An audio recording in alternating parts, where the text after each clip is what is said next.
Hello बच्चों। हमें question क्या दिया है? हमें each set of hybrid orbital दिए लिस्ट वन में। लिस्ट वन में कुछ हाइब्रिडाइजेशन दिए हुए हैं और लिस्ट टू में हमें कॉम्प्लेक्सेस दिए हुए हैं।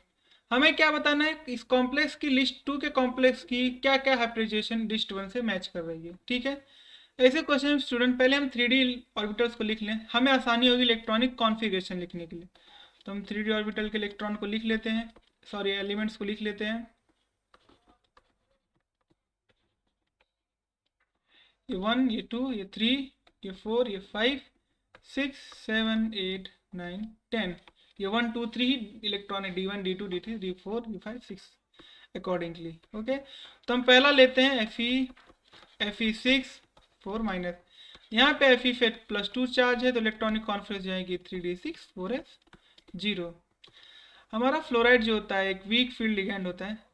तो वीक फील्ड लिगैंड की खासियत ये होती है कि वो पेयरिंग नहीं करा पाता। अगर अनपेड इलेक्ट्रॉन प्रेजेंट है तो वन पेड इलेक्ट्रॉन की पेयरिंग नहीं करा सकता। 5 6 तो 3D6। तो डी ऑर्बिटल वैकेंट नहीं है तो ये आउटर डी 4D इलेक्ट्रॉन को हाइब्रिडेशन में पार्टिसिपेट कराएगा फॉर मेकिंग दिस कॉम्प्लेक्स। ये 4D। तो यहाँ का 1s 4s 4p के 3p ऑर्बिटल है और 4D के 2D ऑर्बिटल मिलके हाइब्रिडेशन देंगे जो मिलेगा sp3d2। हम सेकंड की तरफ बढ़ते हैं। हमारा सेकंड है टाइटेनियम कंपाउंड का। टाइटेनियम पे है +3 charge because of 3 negative chlorine की वजह से। तो टाइटेनियम का इलेक्ट्रॉनिक कॉन्फ़िगरेशन हो जाएगा 3D1 4s0। तो यहाँ भी ऑक्टाहेड्रल कॉम्प्लेक्स बन रहा है तो इनर डी ऑर्बिटल की जरूरत है क्योंकि इनर डी ऑर्बिटल वैकेंट पड़े हुए हैं तो इनर डी ऑर्बिटल का यूज होगा हाइब्रिडाइजेशन में। तो यहाँ का inner D 3D orbital 4s 4p। तो 3D orbital 4s and 4p orbitals are participating in hybridization. Hybridization में मिलेगी D2sp3। हम तीसरे की तरफ बढ़ते हैं, क्रोमियम कंपाउंड की तरफ।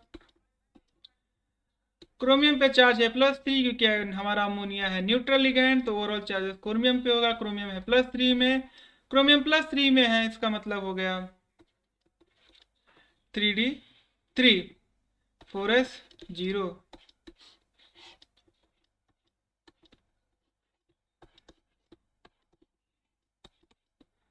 क्योंकि ऑक्टाहेड्रल कॉम्प्लेक्स बनाना है, हमारे पास 3 इलेक्ट्रॉन डी में प्रेजेंट हैं। ऑक्टाहेड्रल कॉम्प्लेक्स बनाना है तो इनर डी ऑर्बिटल पार्टिसिपेट होंगे और एक 4s ऑर्बिटल और 3 4p ऑर्बिटल पार्टिसिपेट होंगे। तो हमें मिला के मिलेगा हाइब्रिडेशन D2sp3। हम चौथे की तरफ बढ़ते हैं।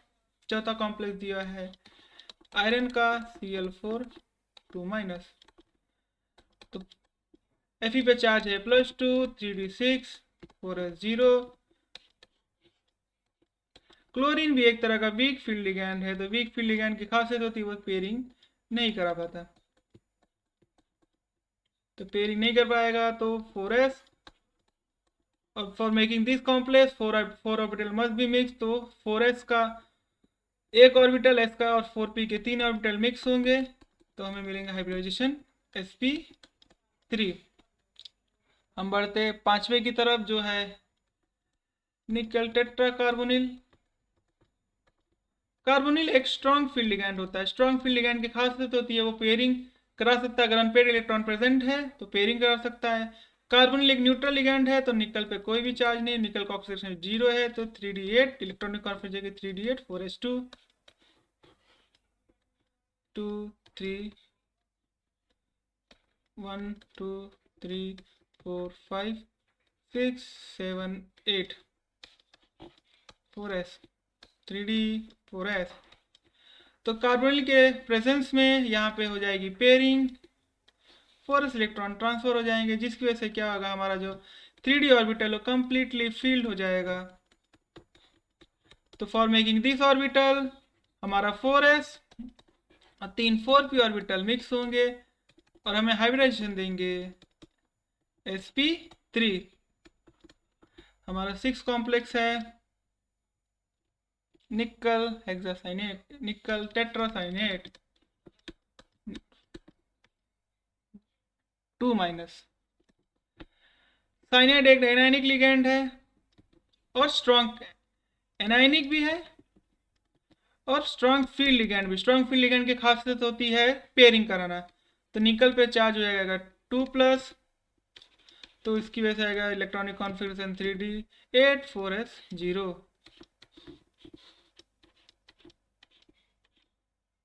1 2 3 4 5 6 7 8 4s 4p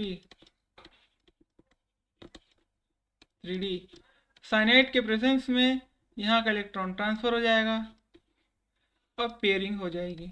तो 1 2 3 4 यहाँ पे एक और डी ऑर्बिटल वैकेंट हो जाएगा।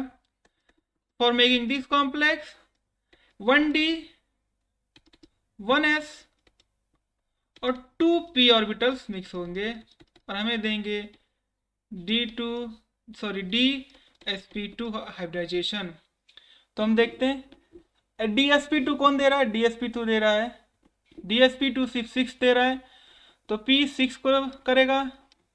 sp3 कौन कौन दे रहे हैं, sp3 दे रहे हैं 4 और 5, तो sp3 मिल रहा है 4 और 5 को। sp3d2 कौन दे रहे हैं 1 और कोई दे रहा है नहीं, तो सिर्फ 1 दे रहा है और d2sp को दे रहे हैं 2 और 3। तो ऐसा कॉम्बिनेशन किसमें, d2p का छठा p6, q पे 4 5, r पे 1 और s पे 2 3। तो हमारा सही मैच होगा, करेक्ट ऑप्शन होगा option C. I hope you understood very well. Thank you and best of luck.